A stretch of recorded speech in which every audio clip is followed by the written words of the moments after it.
The first money decision that actually matters: your savings rate. When we talk about money and wealth, we love talking about sexy new investment vehicles, finding the next Nvidia, or intricate tax saving strategies. However, one that requires more attention than all those other combined is the most boringest of them all: your savings rate. Why?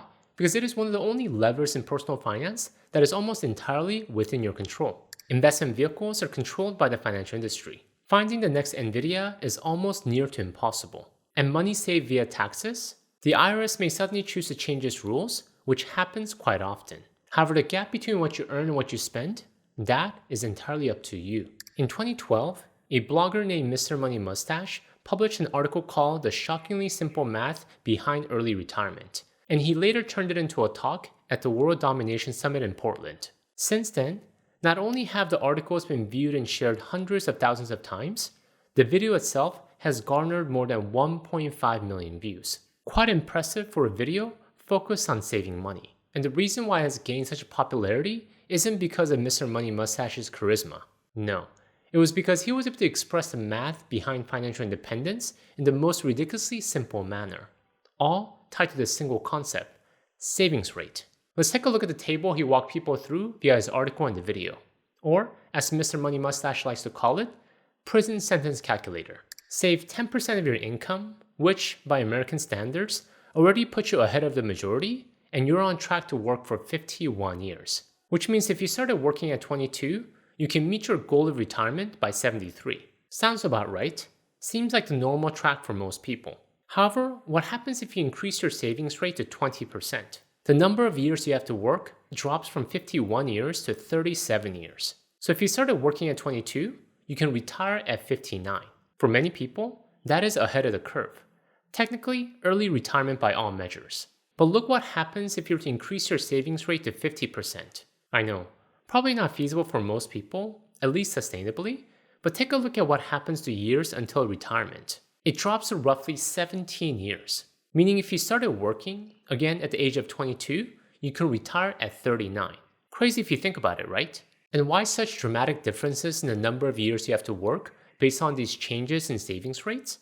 10% to 20% to 50%? It is because when you increase your savings rate, it's not just the amount that you're saving that is increasing. There are actually two things happening here. Yes, you're increasing the amount you have to save, but simultaneously, you're also decreasing the amount that you need. When you're able to increase your savings rate by 10%, you're also effectively reducing your need by 10%, which in the long run decreases the number of years you have to work at a ridiculously fast pace. Quite fascinating, right?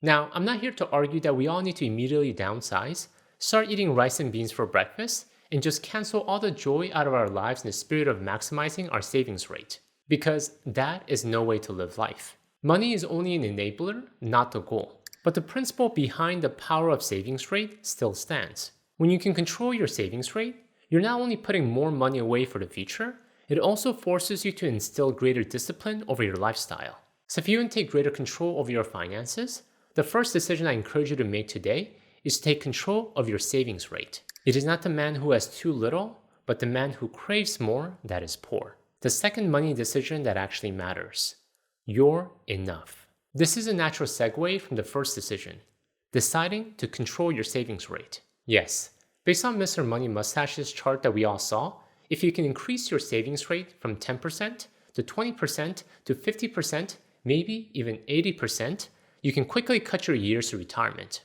But the big question comes down to this: how? Because to recognize that savings rate is important is one thing, to actually execute it is a whole different beast. Well, it starts with identifying and practicing our enough. Because often, the primary reason why people can't increase or even just maintain their savings rate comes down to this concept of enough, or more specifically, lack thereof it. Let me tell you a story about a French philosopher who really struggled with this. Denis Diderot was a brilliant man, one of the great thinkers of the 18th century France, who co-founded the most ambitious encyclopedias ever written. A project so vast it took over 20 years to complete. The work was amazing, but despite his brilliance and fame, Diderot spent most of his life struggling to pay his bills. Well, that all came to an abrupt end when Catherine the Great, the Empress of Russia and a devoted fan of his work, heard that Diderot couldn't afford to pay for his own daughter's wedding. So she bought his entire personal library from him for the equivalent of a small fortune and let him keep the books. Suddenly, for the first time in his life, he had money to spare. And that is when the trouble started. Why? Because he didn't know his enough. Diderot went out and treated himself. He bought a beautiful scarlet gown.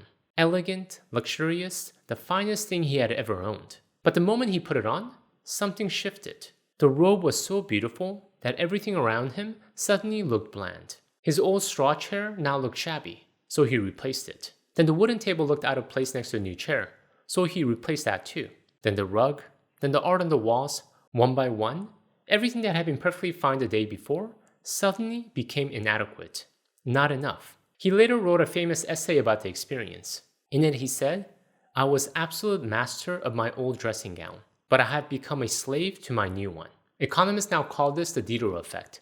The phenomenon where acquiring one new possession disrupts your entire sense of what is acceptable, thus triggering a cascade of consumption. And this is exactly what happens to most of our finances as well. A slightly nicer car makes the apartment feel a bit dated, which justifies the upgrade, which means the furniture doesn't quite fit anymore. And before we know it, we have completely upended our whole lifestyle spending to a whole new level. As you can see, without having a good definition of our enough, the goalpost will always move, and our savings rate with it. So if you want to solidify your enough so you don't get swept up by the life of opulence like our good friend Denis Diderot, start with a simple question. What does my life need to cost to feel genuinely good? Not Instagram good, not keeping up with the Joneses good, actually good, comfortable, meaningful, satisfying, and most importantly, yours. He is richest who is content with the least. Before we continue, let me take a quick pause here and talk to you about a free gift I want to share with you. As with most of my videos, as you can tell, I'm covering quite a bit here, and I want to help you really digest all the lessons. So to help you do that, I put together a free PDF guide that summarizes everything we're covering here. All the key money decisions that really matter, plus the details behind each one in a simple to digest slide format. To download it, just go to the link in the description below. It is completely free. Just my gift to you for spending your precious time with me today. And if all these money decision talk is motivating you to take your financial life to the next level, I highly recommend you check out the Financial Tortoise community. It is a private membership community for serious, like-minded people who want to move beyond just consuming financial content passively and want to actually build wealth intentionally. Inside, you get access to my full course library, live Q&A sessions, and direct one-on-one access to me. However, in order to maintain the experience of the highest quality, enrollment is limited and only opens a few times a year. So if you'd like to be the first to be notified when doors open next, join the waitlist at financialtortoise.com/community. I'll have the link in the description below. The third money decision that actually matters, your earning power. Alright, so let's say you've done a really good job with the first two decisions. You decided to control your savings rate and you have solidified your enough. But there's probably something you noticed after you got to this point, especially if your income is fixed. There is a ceiling. Why? Because there's a natural limit to how much we can cut. Even if we're aiming to get to a 50% savings rate and we have clearly defined our enough, there's a natural spending requirement that comes with living. Kids still need to be fed, the electricity bill needs to be paid, and the car still needs gas to function. So once you have your lifestyle expenses optimized as much as you can, the only other lever you have to increase your savings rate is to increase your income. And increasing your income, sustainably and significantly, comes down to one thing, your earning power. But to understand what actually drives earning power, you have to first understand how the modern economy actually works. Here's the uncomfortable truth about wages in global economy. What you get paid is not primarily determined by how hard you work. It is actually determined by the value you provide. That is it. That's the whole equation. The market pays for skills that are hard to find, hard to develop, and hard to replicate. Everything else, the hours, the loyalty, the effort, those just keep you employed. That is all. Economists call this the skill premium. And this premium, the wage gap between high-skilled and low-skilled workers, is continuously growing. It is because globalization and technology have continuously made low-skilled work easier to outsource, easier to automate, and therefore less scarce. Think about what happened to entire categories of work over the past 50 years. American manufacturing employed about 19 million workers in 1979. Today, it employs roughly 13 million, despite the economy being dramatically larger. The work didn't disappear.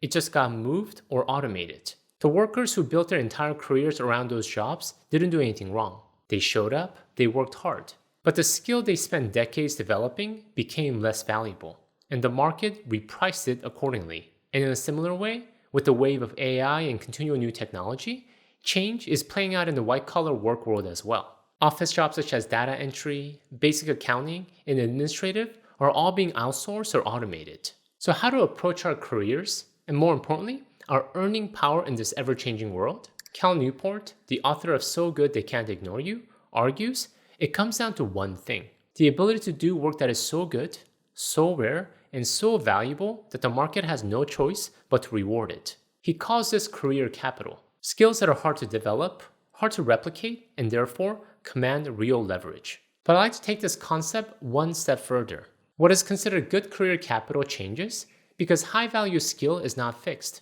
In our ever-changing world, it changes, and sometimes very fast. The engineer, who was indispensable in 2005 for building a certain kind of software system, now finds that system is essentially commoditized. The accountant, who was invaluable for his reconciliation work, now finds that AI can do that work better and faster. Thus, the answer is always to move up the value chain by not being complacent with your career skills, no matter how valuable they were yesterday or how valuable they may seem today. That is how you can continue to maximize your earning power. The illiterate of the 21st century will not be those who cannot read and write, but those who cannot learn, unlearn, and relearn. The fourth money decision that actually matters: your partner, specifically your life partner. With this decision, we're taking a little detour from saving and earning, but just as important in the big picture of our finances. So I want to address it here. My wife and I are celebrating our 15-year wedding anniversary this year. I know, a long time, right? How did I convince my wife to stick with me for this long? Well, it obviously comes down to my ridiculously good looks and my ridiculously amazing hair. But all jokes aside, we really believe one of the major elements to a fulfilling marriage had been our alignment on our finances. Yes, when we first got married, we were a financial mess. Under $105,000 of student debt, not knowing how to budget, not knowing the first thing about investing. But we stuck with it. Step by step, we had the hard conversations, made the hard decisions, and together, slowly but surely, worked our way towards a better financial future. And despite how challenging this was, it made us better for it. Not just financially, but in our marriage. You might have seen stats that talk about how money fights are the #1 issue married couples fight about. And I totally understand why, having gone through our fair share of some tense financial flashpoints throughout our marriage. Because when money is tight, or when you and your partner see money differently, it doesn't just stress your bank account, it stresses everything else too. This is why financial problems contribute to somewhere between 20 to 40% of all divorces in America. Meaning for every 10 marriages that end in divorce, as many as 4 of them end because of money. And even if you're able to overcome money tensions and remain married, when you're not aligned, your wealth potential is stifled. Dr. Thomas Stanley, the author of The Millionaire Next Door, found that the majority of millionaires describe their spouse as a crucial partner in their wealth-building journey. He wrote, "It is very difficult for a married couple to accumulate wealth if one is a spendthrift. Bottom line, whether we like it or not,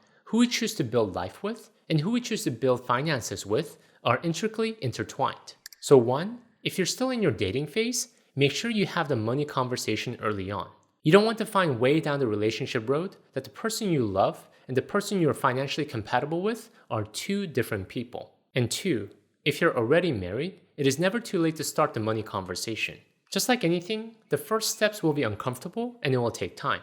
But the sooner you talk about it, and the more you work through your financial challenges together, the better you'll end up in the long run, both financially and relationally. The most powerful financial tool you have is your household's ability to work as a team toward a shared goal. The 5th and final money decision that actually matters: your financial manager, or more specifically, who your financial manager is. And unfortunately for many people, it is not them.